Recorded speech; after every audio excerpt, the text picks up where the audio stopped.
दोस्तों नमस्कार। आइए देख लेते हैं विद्यार्थी जीवन से प्रमुख खबरें। उत्तर प्रदेश में ईसीसीई एजुकेटर प्री प्राइमरी शिक्षक भर्ती विज्ञापन 10,684 पदों पे और दूसरी भर्ती है 8800 पदों पे। इन दोनों भर्ती विज्ञापनों में आवेदन कौन कर सकता है, योग्यता क्या मांगी गई है, रजिस्ट्रेशन कैसे करना है, आईडी पासवर्ड कैसे बनाना है और अपने अपने जनपदों में आवेदन कैसे करना है। क्योंकि आप लोगों के तमाम कमेंट्स वगैरह मैसेज आ रहे थे कि आवेदन और रजिस्ट्रेशन की प्रक्रिया कैसे करें। आज आप लोगों को रजिस्ट्रेशन करके आईडी पासवर्ड बना के और आवेदन करके स्टेप बाय स्टेप बताया जाएगा। संपूर्ण जानकारी, आवेदन की प्रक्रिया, रजिस्ट्रेशन कैसे करना है, आईडी पासवर्ड कैसे बनाना है, इसको हम बाद में बताते हैं। उसके पहले हम बता दें कि 10,684 पदों के सापेक्ष जो भर्ती विज्ञापन जारी हुआ है जनपद वाइज, उनमें कितने जनपदों के आवेदन की प्रक्रिया पूरी कर ली गई है और किन जनपदों के आवेदन की प्रक्रिया अभी चल रही है। पहले तो आप लोग ये जान लीजिए कि 10,684 पदों के सापेक्ष जो भर्ती विज्ञापन जारी हुआ था, इस भर्ती विज्ञापन में अभी तक अगर देखा जाए तो टोटल 52 जनपदों के आवेदन की प्रक्रिया पूरी कर ली गई है और आवेदन जारी होने वाला है उत्तर प्रदेश के 75 जनपद से। और जब तक ये 75 जनपद की आवेदन प्रक्रिया पूरी नहीं की जाएगी तब तक आपके 8800 पदों के आवेदन का लिंक एक्टिवेट नहीं होगा। तो 8800 पदों के सापेक्ष भर्ती का लिंक तभी एक्टिवेट होगा आवेदन के लिए जब तक 10,684 पदों के उत्तर प्रदेश के 75 जनपद से आवेदन की प्रक्रिया पूरी नहीं कर ली जाती और रिजल्ट जारी नहीं होता। लेकिन 8800 पदों की बात करें या 10,684 पदों की बात करें, इन दोनों भर्ती विज्ञापनों में उत्तर प्रदेश के 75 जनपद से विज्ञप्ति जारी होगी और रजिस्ट्रेशन की प्रक्रिया शुरू हो चुकी है। रजिस्ट्रेशन आप लोग कभी भी कर सकते हैं और किसी भी समय कर सकते हैं क्योंकि कोई भी अंतिम तिथि नहीं है। अगर आप 8800 पदों के भर्ती विज्ञापन के इंतजार में हैं तो भी आप अपने जनपद से आवेदन करेंगे, उसके पहले आपको रजिस्ट्रेशन करना होगा। रजिस्ट्रेशन शुरू हो चुका है, उसकी जानकारी अभी हम लास्ट में देते हैं। पहले आप लोग देख लीजिए जो 10,684 पदों के भर्ती विज्ञापन जारी हुआ था, फतेहपुर जनपद में आवेदन की प्रक्रिया चल रही है। अभी तक जो टोटल आवेदन हुए हैं फतेहपुर जनपद में वो 775 आवेदन हो चुके हैं। आवेदन की अंतिम तिथि 27 जुलाई 2025 है। वहीं अयोध्या जनपद में भी आवेदन की प्रक्रिया चल रही है। आवेदन की अंतिम तिथि 17 जुलाई 2025 है। सर्वर की प्रॉब्लम चल रही थी लेकिन कल देर शाम से सर्वर की प्रॉब्लम अब सही हो चुकी है। आपके आईडी पे भर्ती शो करेगी, रात में आप ट्राई करिए या दिन में, और कल दोपहर में भी भर्ती आपके आईडी पे शो कर रही थी। तो अयोध्या जनपद में अभी जो टोटल आवेदन हुए हैं वह 1486 आवेदन हो चुके हैं और आवेदन की अंतिम तिथि 17 जुलाई 2025। वहीं हापुड़ जनपद में भी आवेदन की अंतिम तिथि 17 जुलाई 2025 है और अभी तक टोटल 131 आवेदन हुए हैं। हापुड़ जनपद में अगर पदों के सापेक्ष 3 गुना आवेदन नहीं होते हैं तो रीओपन किया जाएगा आवेदन के लिए। तो जो भी कैंडिडेट आवेदन ना किया आवेदन कर लें, अन्यथा अभी ये मान चलिए कि आवेदन की अंतिम तिथि समाप्त होने के बाद एक बार जरूर रीओपन किया जाएगा, दोबारा आवेदन मांगा जाएगा। जो कैंडिडेट आवेदन ना किया अभी भी उनके पास समय है, वो आवेदन कर सकते हैं हापुड़ जनपद में। वहीं प्रतापगढ़ जनपद में भी आवेदन की प्रक्रिया चल रही है। आवेदन की अंतिम तिथि 19 जुलाई 2025 है। अभी तक जो टोटल आवेदन हुए हैं वो 808 आवेदन हो चुके हैं। सर्वर की प्रॉब्लम थी लेकिन अब सर्वर सही हो चुका है, आवेदन आप कर सकते हैं। कल देर शाम सर्वर अच्छा खासा काम कर रहा था, दोपहर में भी सर्वर अच्छा चला है, रात में भी सर्वर अच्छा चला है। तो आप लोग अपने फोन से, अगर आपके पास एंड्रॉइड फोन हो, लैपटॉप हो, डेस्कटॉप हो, उससे भी आप आवेदन रजिस्ट्रेशन कर सकते हैं। खैर अभी लास्ट में आपको स्टेप बाय स्टेप बताया जाएगा रजिस्ट्रेशन करना, आईडी पासवर्ड बनाना और आवेदन करना। वहीं जालौन जनपद में भी आवेदन की प्रक्रिया शुरू हो चुकी है। 3 अगस्त आवेदन की अंतिम तिथि है। टोटल जो आवेदन अभी तक हुए हैं वह 1025 आवेदन हो चुके हैं ईसीसीई एजुकेटर प्री प्राइमरी शिक्षक भर्ती विज्ञापन में। वहीं शाहजहांपुर जनपद में रिकॉर्ड आवेदन हुए ईसीसी एजुकेटर भर्ती में 2160 आवेदन अभी तक हो चुके हैं। ये मान चलिए तकरीबन 2500 आवेदन होने की संभावना है। आवेदन की अंतिम तिथि 19 जुलाई 2025 रखी गई है। अब आप लोग ये जान लीजिए कि 10,684 पदों के सापेक्ष जिन नए जनपदों के आवेदन की प्रक्रिया का लिंक एक्टिवेट होने वाला है, आज देर शाम तक 2 जनपदों के आवेदन का लिंक एक्टिवेट हो सकता है। जो पहली प्राथमिकता में रखा जाएगा उसमें एक बलिया जनपद हो गया, उसके बाद जौनपुर जनपद हो गया, कानपुर जनपद हो गया, कानपुर जनपद के साथ साथ में मुरादाबाद जनपद हो गया, आजमगढ़ जनपद हो गया। इन जनपदों के सेवाप्रदाता एजेंसी का चयन कर लिया गया है। इन्हीं में से किन्हीं 2 जनपदों के आवेदन का लिंक आज देर शाम तक एक्टिवेट कर दिया जाएगा और आप लोगों को टेलीग्राम चैनल के माध्यम से जानकारी दे दी जाएगी कि आवेदन किन जनपदों का शुरू हुआ है और आवेदन में क्या योग्यता मांगी गई है। बाकी जो 8800 पदों के भर्ती विज्ञापन की बात की जा रही है, इस भर्ती विज्ञापन में आवेदन की प्रक्रिया अभी शुरू नहीं हुई है जब तक 10,684 पदों के सापेक्ष भर्ती उत्तर प्रदेश के 75 जनपद के भर्ती विज्ञापन जारी नहीं हो जाते, क्योंकि अभी केवल 52 जनपदों के आवेदन का लिंक एक्टिवेट हुआ है। काफी जनपदों के डॉक्यूमेंट वेरिफिकेशन भी कंप्लीट कर लिए गए हैं, कुछ जनपदों के रिजल्ट भी जारी कर दिए गए, फाइनल परिणाम जारी कर दिया गया है। डॉक्यूमेंट वेरिफिकेशन कंप्लीट होने के बाद पैसों की मांग भी बहुत तेजी से चल रही है, फोन कॉल आ रहे हैं, पैसों की मांग हो रही है। लेकिन आप लोग किसी को सिंगल 1 रुपए भी ना दीजिएगा। अगर कोई ये कहता कि आपका नाम होगा पीडीएफ में, आपका हम सिलेक्शन करा देंगे, तो ये सब गुमराह कर रहे हैं। कारण क्या है? अगर आपके नंबर अच्छे होंगे तो आपका सिलेक्शन फ्रेश होगा। अगर आपके नंबर अच्छे नहीं होंगे, आप कितना भी पैसा दे देंगे, इस कॉन्ट्रैक्ट बेस की भर्ती विज्ञापन में आपका सिलेक्शन नहीं हो पाएगा और पैसा भी डूब जाएगा। इसलिए किसी को भी एक पैसे नहीं देना है। वही बात करें 10,684 पदों की और 8800 पदों में कट ऑफ कैसे बनाई जाती है। देखिए आपके हाई स्कूल का नंबर, इंटर का नंबर और ग्रेजुएशन का नंबर, इन्हीं 3 नंबर जोड़ के आपकी कट ऑफ तय की जाती है। यानी ग्रेजुएशन में कितने नंबर पाए हैं उस हिसाब से कट ऑफ बनेगी। हाई स्कूल, इंटर, ग्रेजुएशन तीनों आपके मार्कशीट के नंबर जोड़ के आपकी कट ऑफ निर्धारित की जाएगी। अगर आपके नंबर अच्छे होंगे तो आपका सिलेक्शन होगा, पैसा देकर सिलेक्शन नहीं होगा।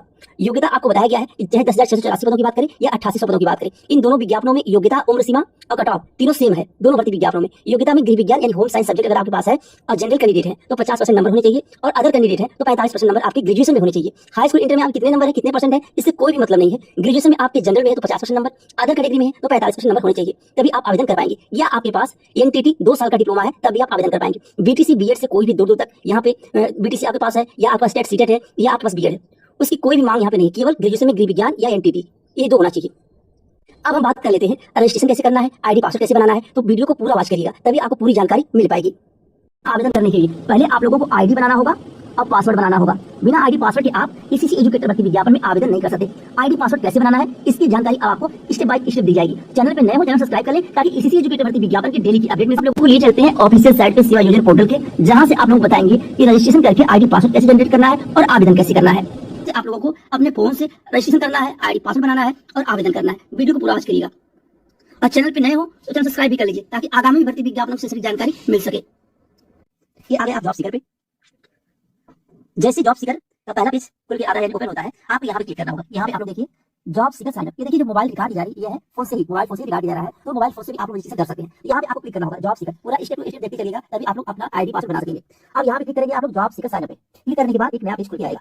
अब रजिस्ट्रेशन करने में, आईडी पासवर्ड बनाने में तमाम प्रकार की समस्या आ रही है। आप लोगों से पहले बताया गया था कि स्टेप बाय स्टेप बताएंगे, शुरू से लेकर अंत तक रजिस्ट्रेशन करके बताएंगे कि रजिस्ट्रेशन कैसे करना है। तो यहाँ पे आप लोग देख लीजिए, शुरुआत करनी है, आपको आधार कार्ड अपने पास रखना है। आपके मॉक्सी पे क्या नाम है उससे नहीं मतलब है, आपको आधार कार्ड में क्या नाम है उससे मतलब है, उसी नाम से आपका रजिस्ट्रेशन होगा। आधार कार्ड में आपके मान लीजिए फर्स्ट नेम, मिडिल नेम और लास्ट नेम हो गया। मान लीजिए आपका नाम है रुचि कुमारी मिश्रा, मान लीजिए यहाँ हो गया रुचि, यहाँ हो गया कुमारी, यहाँ हो गया मिश्रा, ये हो गया। अब आधार नंबर आपका क्या, आधार नंबर यहाँ आधार नंबर होगा, यहाँ मोबाइल नंबर होगा, यहाँ होगा ईमेल आईडी। ईमेल आईडी क्या है, क्योंकि आप सभी के पास अगर मल्टीमीडिया सेट फोन है तो आपके पास ईमेल आईडी होगा ही। किसी का भी ईमेल आईडी, मान लीजिए आपका ईमेल आईडी नहीं है, आपके घर में आपके दोस्त है, किसी के पास ईमेल आईडी है, उसका ईमेल आईडी आप यहाँ पे सबमिट कर सकते हैं। लेकिन ये वो चालू हालत में हो ईमेल आईडी, यानी किसी के फोन में वो ईमेल आईडी जो है वो लॉगिन हो, ताकि आपका जब सिलेक्शन होगा तो आपको उसी ईमेल आईडी पे मैसेज आएगा कि आपका शॉर्टलिस्ट में नाम है या नहीं है। अब बात आती है डेट ऑफ बर्थ को लेकर, आप अपना डेट ऑफ बर्थ सबमिट करिएगा, फीमेल सबमिट करिएगा, पासवर्ड यहाँ पे बनाना होगा। यूजर आईडी पासवर्ड में तमाम समस्या आ रही है। आप एक बात ध्यान दीजिएगा कि यूजर आईडी, अब मान लीजिए आपको यूजर आईडी बनाना बताएं, आपका क्या नाम है उस नाम के हिसाब से आप बनाइएगा, लेकिन यहाँ पे स्मॉल पहला अच्छा होना चाहिए। मान लीजिए रुचि है, RU स्मॉल में RUCHI @123 या 1995 कुछ भी यहाँ पे आप सबमिट कर दीजिए। पहला अक्षर यूजर आईडी में स्मॉल होना चाहिए और पासवर्ड में पहला अक्षर कैपिटल होना चाहिए। अब यहाँ पे क्या लिखते हैं, R कैपिटल हो गया,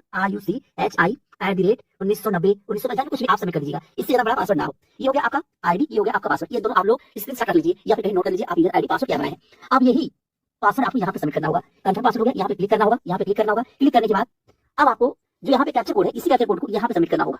सबमिट करने के बाद आपको वेरीफाई आधार नंबर पे क्लिक करना होगा, यहाँ पे क्लिक करना होगा। वीडियो थोड़ा लंबी होगी लेकिन जानकारी आपको संपूर्ण मिलेगी। यहाँ पे क्लिक करने के बाद नया पेज ओपन होकर आ जाएगा। अब अगर नया पेज ओपन होकर नहीं आता है तो वहाँ पे सबमिट करने के बाद आपको फिर दोबारा से जॉब सीकर पे आना होगा। जॉब सीकर पे आप लोग आएंगे, यहाँ पे क्लिक करेंगे, क्लिक करने के बाद यहाँ पे क्लिक करेंगे, क्लिक करने के बाद आपको नया पेज खुल के आ जाएगा। इस नए पेज पे आपको क्या करना होगा, वही जो आप लोग आईडी पासवर्ड जनरेट किए थे, यूजर आईडी और पासवर्ड, वही आईडी पासवर्ड जो आप लोग बताया गया था कि कैपिटल स्मॉल में क्या करना, आईडी आपको बनाना स्मॉल में और पासवर्ड बनाना कैपिटल में। ये बनाने के बाद यहाँ पे सबमिट करना होगा। सबमिट करने के बाद ये कैप्चर कोड यहाँ पे सबमिट करना होगा। जैसे आप सबमिट करेंगे और यहाँ पे क्लिक करेंगे, यहाँ पे क्लिक करेंगे, क्लिक करने के बाद आपका नया पेज खुल के आ जाएगा। यहाँ पे नया पेज ओपन होकर आ गया। अब नए पेज में आपको क्या क्लिक करना होगा, व्यक्तिगत। यहाँ आप लोग देखिए व्यक्तिगत में आपका जो आपका अपना नाम हो गया और जन्म तिथि सबमिट किए थे। अब यहाँ पे आपको दूसरे पे क्लिक करना होगा, यानी दूसरे, यहाँ पे दूसरा नंबर लिखा हुआ है कि 9 स्टेप तक आवेदन करना है। दूसरे पे क्लिक करेंगे, दूसरे नंबर पे, दूसरे नंबर पे क्लिक करने के बाद आप यहाँ नाम आ जाएगा जो अपने रजिस्ट्रेशन में आप लोग ने यहाँ पे सबमिट किया था, नाम हो गया।